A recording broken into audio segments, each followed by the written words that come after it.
And we're not asking for Joe Montana here. And that's what's so frustrating. Like, yeah, we've seen a lot of bad offenses in NFL history from the Jets. We've seen a lot of bad offenses the last 5 years. Here's the difference between the last 5 years and now. They're wasting other aspects of their team that's really good. You know, when they were getting pathetic offensive play from Adam Gase, it was like, yeah, whatever. Right. This team sucks. Their defense is legitimately great, and they're wasting it. That's right. And that's what makes these offensive struggles different than the ones of the last 5 years. So what's the stat? Is there a press conference today? Did they already have it? Did I miss it? Salah meets the media, I think, around So it's this afternoon, 3-ish. right? Yeah. All right, so obviously run tape on that. I'd love to hear what he has to say because he's going to get peppered pretty good today about why he never even thought of doing something to replace the quarterback. I don't think Zach will talk again until Wednesday, right? Because they're off on Tuesday. It's a normal week for the Jets, different for the Giants because they play on Thursday. So we'll get Zach Wilson on Wednesday. Yeah, so and by that's the where we're at. way, there's one thing Salah's also going to be peppered about that you didn't mention. Go He's ahead. going to be peppered about Zach's answer to the question. Oh, yeah, of course. That was a very easy question. Well, now, here's the way it's going to go today. Robert Saleh, do you think Zach Wilson on the offense needed to apologize to the defense? And he's going to give you some kind of coach speak like, we're all in this together. We don't single out one particular guy. It's 53 men in that locker room. Sometimes the defense will be the reason. Sometimes the offense but will be the that's reason. not a good answer That's from what you're coach gonna because, get. yes, there's 53 guys in the room, more than that, really. But the quarterback is the leader. And you want to see your quarterback take more responsibility than anything. Of course. And by the way, here's the thing. And I say this all the time.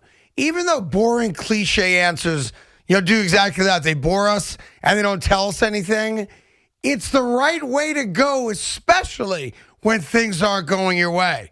And it's not difficult. Every team's got a media person there. Every team's got a PR person. And it's as simple as, listen, when you go out there, it's on me. I take responsibility for what happened. I'm the quarterback. Craig, it's on me. And what Zach doesn't understand is if he gave all those boring answers like you suggested and put everything on his back, the only criticism Zach would be facing today is his play. That's it. Which is a lot of criticism, but that would have been it. But instead, it's not just his bad play, but his leadership and losing the locker room and splits in the locker room. Like, those are fair questions to ask because it's only natural for defensive players to say, is this effing guy kidding me?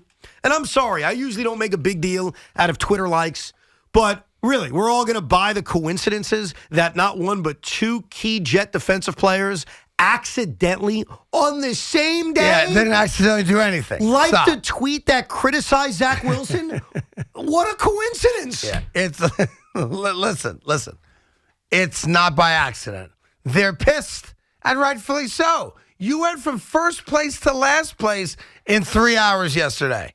And that's why that game was so important, not to mention the fact that New England owns us, and now it's 7 years, 7 consecutive years without winning a game against them, which is absurd. At every level, that is absurd. I think the Jets are going to kill them. I stand by it. Come on. I think they're going to crush them. Yeah, and that's absurd. Am I going to get this all day? I tell you what. I'm already in enough pain. You only got one way out. What? Ralph's Italian Ice. That's your only way out. I mean, that's how I see it. What are you guys yelling at me for? No? That doesn't get him out? That's fine. That's fine. I'm having fun with this, but we can, Italian ice. Listen. Ralph's Italian Ice might change the direction this goes. Okay. But you got 3 hours and some minutes. So you want me to buy you off? I'm just saying, if there was Ralph's in front of me, I might be so happy with the Ralphs that I might encourage the guys to play those clips less. Look, here's the problem. Jets prove me wrong. It may break me as a sports fan. Yeah, I'm broken already. Yeah, what happened to Thanksgiving when you say at the table, it's not a prayer per se, but you want to thank, you're thankful for your family, and you're thankful for the first place Jets. Thank you. I am thankful that we root for a first place football team. So listen, after this, now you better put a turkey on that table. I'll tell you that right now. How could you ever be mad at me for when I'm negative? How could you ever be mad at me? I don't want to hear your predictions ever again. How could you ever? On anything I care about. It wasn't more than a prediction. It was a feeling about that's what this team. Scares me. You're a guy that I think has made a career out of being prepared, being well-informed and making decisions based on facts, based on stats. Well, did you think the Jets were going to lose, Craig? And I frankly, Because I put you on the tell you, spot, and you didn't say they were going to lose. I have to tell you, So Evan, don't go just I run away have from changed it. my entire viewpoint on your career. Stop. You can't be trusted anymore. That's how I view it. I cannot trust your take on anything. I had a positive feeling for the last 2 well, weeks about stop this team. having it. Yeah, and then when I have a negative feeling, it's just Robertitis. Yeah. Robert's. What the hell do you want from me? I want you to get some Ralph's Italian ice up in this bitch is what I want. And then we can discuss over several spoonfuls whether or not the guys stop playing. I've already thought about it. There's no chance in hell I'm getting your Ralph's today. I think today's the day that Don't you say that. No, I'm saying Come on, don't That's say how I that. feel. That's how I feel. And I thought think that way last week. they're going to smoke them. And I even asked you not to say it. I gave you a chance to walk it back. It's how I felt. Walk it back. It's how I freaking felt. And there's no way I'm going to pay you with ices today. It's not no paying shot. me. It's apologizing to No. the fan base. Well, I'm just the recipient of the Listen, payoff. to my fellow But it's, Jet fans. what you're saying to Jet fans is, you know what? I'm sorry that I got it so wrong. I'm By sorry. you fattening up on ices, I'm just I'm saying. apologizing to the people. It would make me happy. Yeah, one guy give a crap because they're winning the game outright by a lot. A lot. By a Not lot. you couldn't even said they win the game. You I could have know. left it there. I know. You had them blowing New England out. I did. I thought they were going to kill him. We're out coached. We're out quarterbacked. We're out everything. I laid it out. You probably don't have the audio. The reason I thought it was an early turnover that leads to points, and then they'd be able to run the football well. Their defense would play well. Then Mac Jones is throwing the ball more. Yeah. He's turning the ball over, and I thought it would snowball into like an easy route of a victory. Yeah. And I was wrong. The only criticism I can make on this defense, which was great, is that they didn't force a turnover. By the way, how many carries did we have yesterday? Yesterday, 23. How many yards did we have on the road? 59. They ran the ball 23 times. They threw the ball 22 times. They tried to run the football. They didn't do it well. Yeah, in fact, 50-50. you know who led the Jets in rushing yesterday? Wasn't James Robinson. It was not James Robinson. He had 10 yards. He had 10 total yards? 7 carries, 10 yards.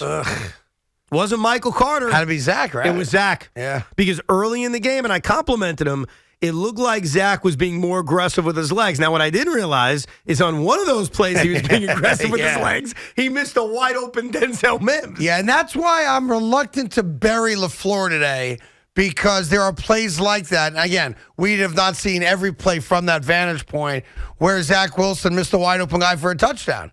So while LaFleur is going to take some level of criticism for the predictable nature of the offense, to be fair, when you call a play and your quarterback misses a wide open guy for a touchdown, it's kind of hard to yell at the coordinator. Okay, so my It's windy as hell criticism... out there too, guys, you know. What was that? What did he say? It's windy as hell out there too, guys, you know. It's windy as hell out there, too, you guys. Ha, ha, ha. It's windy? It's windy as hell out there too, guys, you know. It's windy. It's windy.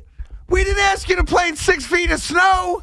It's windy. And that win really affected Mac Jones, who threw 4 incompletions the entire game. Yeah, he completed like 23 passes. It's windy. Yep. Ugh, 877. Go ahead. Just one quick thought about the criticism of LaFleur, the criticism of Saleh. Now's not the time, Big Mac. Now's not the time for that. To me, it's not going to be the individual play calling from yesterday, because you're right, nothing was working. My criticism, and I think a fair criticism of this coaching staff, is they are the ones responsible for the development of a young quarterback. Sure. We've seen this before, that a young quarterback in the wrong hands backfires. You almost need the quarterback in the right hands. Look at Daniel Jones. Yeah. Look at how much he's benefited. So is it fair to question the development and how it's being taught by a young offensive coordinator in LaFleur? Sure. And a young head coach in Robert Saleh? Sure. And that's why if they ever replace Zach Wilson down the road, it can't be with another young quarterback. Because why the hell would you have faith in these guys in their ability to develop one? So I think it's definitely fair to criticize them in terms of Zach's development and lack thereof. But as far as play calling decisions from yesterday, sure, we can nitpick things, but they couldn't do anything offensively. Yeah, I want them to be more creative. Okay, great. What the hell is that going to turn into? Right. I mean, it just seems like they had to do something for a quote-unquote spark, and they didn't. And our season now is not looking the way it looked literally 48 hours ago.